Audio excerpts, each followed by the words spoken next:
ভটিয়াপাৰাৰ ONGCৰ ৰিগত অঘটন সংঘটিত হল কিয়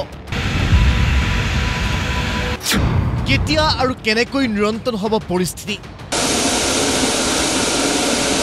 কিয় পৰিস্থিতি নিৰন্তনত ব্যৰ্থ ONGCৰ বিশেষজ্ঞ শিৱসাগৰৰ ভটিয়াপাৰ বাৰিচুকত ONGCৰ RDDS 147 নম্বৰৰ এই ৰিগটোৰে চতুৰ্থ দিনাও অহৰহ নিৰ্গত হৈ আছে গেছ ONGC কৰ্তৃপক্ষই বহু চেষ্টা কৰিও বন্ধ কৰিব পৰা নাই গেছ নিৰ্গমন সময় পাগৰাৰ লগে লগে জটিলতকৈ জটিল হৈ পৰিছে পৰিস্থিতি ঘটনাস্থলীৰ কাষতে থকা দিখৌ নদীৰ পৰা ৰিগটোত পানী ছটিয়াই থকাৰ বাহিৰে যেন অন্য একো ব্যৱস্থাই নাই ONGC কৰ্তৃপক্ষৰ হাতত কিয়নো উন্নত প্ৰযুক্তি আৰু বিশেষজ্ঞৰ অভাৱ ONGCত পৰিস্থিতি নিৰন্তনৰ প্ৰচেষ্টাৰ সমান্তৰালকৈ চলি আছে পৰীক্ষা নিৰীক্ষা কিন্তু এই ঘটনা সংঘটিত হল কিয় এই সম্পৰ্কে স্থানীয় বিধায়ক অখিল গগৈক অৱগত কৰিলে ONGCৰ ক্ৰাইচিছ মেনেজমেণ্ট টিমে ONGCৰ ইয়াৰ যিজন ক্ৰাইচিছ মেনেজমেণ্ট টিমৰ হেড ONGCৰ অল ইণ্ডিয়া ক্ৰাইচিছ মেনেজমেণ্ট টিমৰ হেড আৰু group general manager GGM Shri Hari যাৰ ওপৰতে গোটেই ছিকিউৰিটিটোৰ ছেফটিটোৰ দায়িত্ব আছে ভাৰতবৰ্ষৰ ভিতৰতে আটাইতকৈ ডাঙৰ এক্সপাৰ্ট এজন তেওঁৰ লগত অলপ আগতে মই দীঘলীয়াকৈ গোটেই বিষয়টো আলোচনা কৰিলোঁ আৰু আলোচনা কৰি মই গম পালোঁ যে কালি আচলতে কণ্ট্ৰল কৰিবৰ কাৰণে এটা ব্যৱস্থা লৈছিলে সেইটো ফেইল হ'ল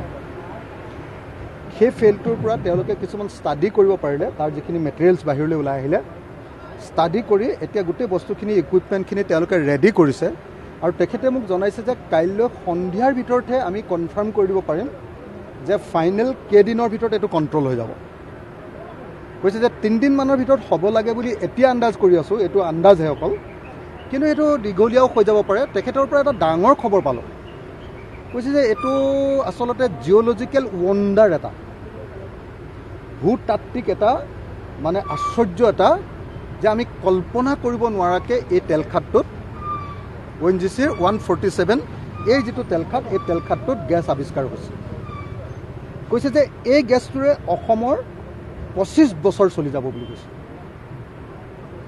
যেনেকুৱা ধৰণে ইয়াত ৰিচোৰ্চ ওলাইছে কৈছে যে আমি কল্পনা কৰিব নোৱাৰাকৈ সেই গেছটো ওলোৱাৰ কাৰণে এই ক্ৰাইচিছটো ডাঙৰ হৈ গৈছে আৰু এইটো কল্পনা কৰিব নোৱাৰাকৈ গেছ ইয়াতে আৱিষ্কাৰ হৈছে এই জিঅ'লজিকেল ৱণ্ডাৰটো ফটককৈ মানে আগত নৰ্মেল কাম কৰি আছিল আৰু ইমান গেছ ওলাই যোৱাৰ কাৰণে এই ঘটনাটো ঘটিলে বুলি কৈছে কিন্তু অতি সোনকালে পৰিস্থিতি নিৰন্তনৰ দাবী ৰাইজৰ ONGCৰ কৰ্মকাণ্ডৰ বিৰুদ্ধে ক্ষোভত ফাটি পৰিছে শিৱসাগৰৰ দল সংগঠন 72 ঘণ্টা সময় উকলি যোৱাৰ পিছতো ONGC এই গেছ নিৰ্বাপনৰ ক্ষেত্ৰত তেখেতলোকে কোনো ধৰণৰ ব্যৱস্থা গ্ৰহণ নকৰিলে ইয়াৰ পৰাই যে ONGC যে যিটো কাৰিকৰী দিশটো দুৰ্বল ONGC যে এই গেছ নিৰ্বাপনৰ ক্ষেত্ৰত চূড়ান্তভাৱে ব্যৰ্থ হৈছে এই কথা জল পটপটকৈ স্পষ্ট হৈ গৈছে আমি জিলা প্ৰশাসনক বাৰম্বাৰ অনুৰোধ জনাইছোঁ আমি লগতে ONGC কৰ্তৃপক্ষক অনুৰোধ জনাইছোঁ যে ৰাইজৰ জীৱন আৰু নিৰাপত্তাৰ কথা আছে যিহেতু আমি নিবিচাৰোঁ যে বাঘজানৰ দৰে দ্বিতীয়টা এটা কাণ্ড শিৱসাগৰ জিলাখনত হওক এতিয়ালৈকে কোনো যদি এনেকুৱা ধৰণৰ তেওঁলোকৰ প্ৰযুক্তিবিদ্যা হাতত নাই তেওঁলোকে জনসাধাৰণৰ মাজত তেওঁলোকে জনবসতি অঞ্চলত এনেকুৱা ধৰণৰ তৈলখাট দি তৈলখাটৰ যোগেদি তেওঁলোকে কিয় খনন কৰি আছে আমাৰ প্ৰশ্ন হৈছে মানুহৰ জীৱন আৰু সম্পত্তিৰ প্ৰতি ভাবুকি আহিছে তেওঁলোকে নিৰাপত্তাত ইয়াত ফেইল হৈছে তেওঁলোকৰ আজি এই ভটিয়াপাৰা অঞ্চলৰ মানুহসকলৰ উশাহ লোৱাত মানুহ শিৱসাগৰৰ পৰাই অত্যাধিক পৰিমাণৰ গেছৰ যিটো আমাৰ অন্য ৰাজ্যলৈ আমাৰ পঠিয়াই থকা হৈছে তেনেকুৱা ক্ষেত্ৰত ইয়াত বিষয়াসকল ইয়াত থাকিব লাগে নে দিল্লীত থাকিব লাগে দিল্লীত গেছ উৎপন্ন হৈছে নে শিৱসাগৰত গেছ উৎপন্ন হৈছে সেইটো আমাক লাগে এই কথাটো আমাক লাগে এই ঘটনাৰ পিছতে 70টাৰো অধিক পৰিয়ালক প্ৰশাসনে আশ্ৰয় শিবিৰলৈ স্থানান্তৰ কৰিছিল কিন্তু সেইসকল লোকৰ কথা ভাবিবলৈ আহৰি নাই ONGCৰ নিজৰ ঘৰ দুৱাৰ এৰি আশ্ৰয় শিবিৰত থকা লোকসকলক ন্যূনতম সুবিধা কোনো দিবলৈ সদৃশ্য নাই ONGCৰ দল সংগঠনৰ দাবীৰ পিছত এটা 5 টকীয়া বিস্কুট এটা পানীৰ বটল এটা ব্ৰেড এটা কণী আৰু এটা সৰু বাটাৰৰ পেকেট দিয়ে দায়িত্ব সামৰিছে ONGCয়ে কৰা নাই পৰ্যাপ্ত চিকিৎসাৰ ব্যৱস্থা এই সেৱাভাগ কৰাৰ পাছত ৰাতি প্ৰায় কেইটামান বস্তু আনি উলিয়ালেহি যিকেইটা একেবাৰে ন্যূনতম আৰু যিটো পৰ্যাপ্ত নহয় যেনে অন্ততঃ ইয়াত 1200 মানুহতকৈ অধিক মানুহ যেতিয়া ইয়াত ক্ষতিগ্ৰস্ত হৈছে সেই মানুহখিনিক লৈ চলা নাই কিন্তু কৰ্তৃপক্ষৰ ফালৰ পৰা আমি যিখিনি পাব লাগে সেইখিনি পোৱা নাই। ইয়াত জীয়াই থাকিবলৈ আমাৰ প্ৰব্লেম হৈছে, লগতে গৰু ছাগলী হাঁহ কুকুৰা যিখিনি আছে সেইখিনি কাৰণেও প্ৰব্লেম হৈছে। নিজে বনোৱা ঘৰখনৰ পৰা নিজে যেতিয়া ওলাই আহিছোঁ সেই দুখটো আমি গম পাওঁ, আমাৰ কেনেকুৱা এটা অনুভৱ হৈছে। ঘটনাটো সংঘটিত হোৱাৰ পিছৰে পৰা গোটেই বিষয়টো সন্মুখৰ পৰা তদাৰক কৰিছে বিধায়ক অখিল গগৈয়ে। ৰাইজৰ অসুবিধাসমূহ সমাধানৰ বাবে অহৰহ ব্ৰতী বিধায়কগৰাকী। দেওবাৰে ONGC কৰ্তৃপক্ষক কেইবাটাও চৰ্ত বান্ধি দি অখিল গগৈৰ প্ৰতিক্ৰিয়া। তেওঁলোকক কৈ দিছোঁ যে দিনটোত ৰাতিপুৱা আৰু গধূলি দুবাৰ মেডিয়াক তেওঁলোকে ব্ৰিফ কৰিব লাগিব, মেডিয়াক তেওঁলোকে কথাখিনি ক'ব লাগিব। তেওঁলোকে কথাখিনি কম বুলি কৈছে। তাৰ পাছত ওচৰৰ বাৰিচুক নামৰ অঞ্চলটোত খুব মানুহবিলাক আটাইতকৈ যিটো ঠাইত মানে একেবাৰে লাগি আছে, ঘৰবিলাক লাগি আছে, সেই লাগি থকা ঘৰবিলাকৰ অঞ্চলটোত কেইটামান ক্ৰাইচিছ হৈছিলে। মই ব্যক্তিগতভাৱে চবকে অলপ সহায় কৰিছোঁ আৰু তাতে ৰাতি গোটেই লাইটটো অফ হৈ যায়, মানে লাইট দিব পৰা নাই। গতিকে মই ডিজাষ্টাৰ মেনেজমেণ্টৰ পৰা কিছু লাইটৰ ব্যৱস্থা কৰি দিছোঁ। SP-ক কৈ তাতে ছিকিউৰিটিটো ভালকৈ আজিৰ পৰা দিবলৈ ব্যৱস্থা কৰিছোঁ।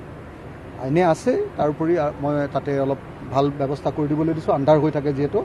আৰু তৃতীয়টো আপোনাৰ মেডিকেলৰ কাৰণে মেডিকেল ব্যৱস্থা এটা মই আমাৰ জইণ্ট ডাইৰেক্টৰ আৰু ONGC দুয়োটাকে লগ লাগি কাম কৰিবৰ কাৰণে ব্যৱস্থা কৰিব দিছোঁ। কাইলৈৰ ভিতৰত এটা তাত কেম্প কৰিব দিছোঁ। কথাবিলাক মই ONGC-ক কৈছোঁ। এতিয়া বহুত বেছিকৈ কৈ থাকিবলৈও দিগদাৰ, তেওঁলোকো ক্ৰাইচিছত আছে।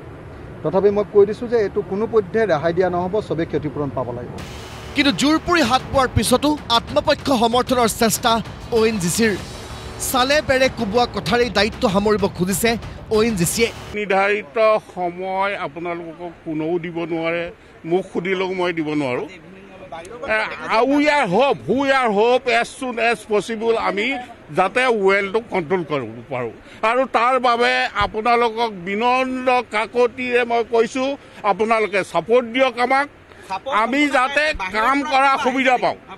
সকলো ইয়াত প্ৰেজেণ্ট আছেহি, ডাইৰেক্টৰ অঞ্চল আছেহি, ED খুদ 24 আৱাৰ ছাইডত বহি আছে, যিটো কাৰণে নেকি ডিচিশ্যনৰ যাতে খেলি মেলি নহয়, ডিচিশ্যনৰ কাৰণে ৱেইট কৰিব নালাগে, সেইটো কাৰণে 24 আৱাৰ্ছ ED ছাইডত বহি আছে।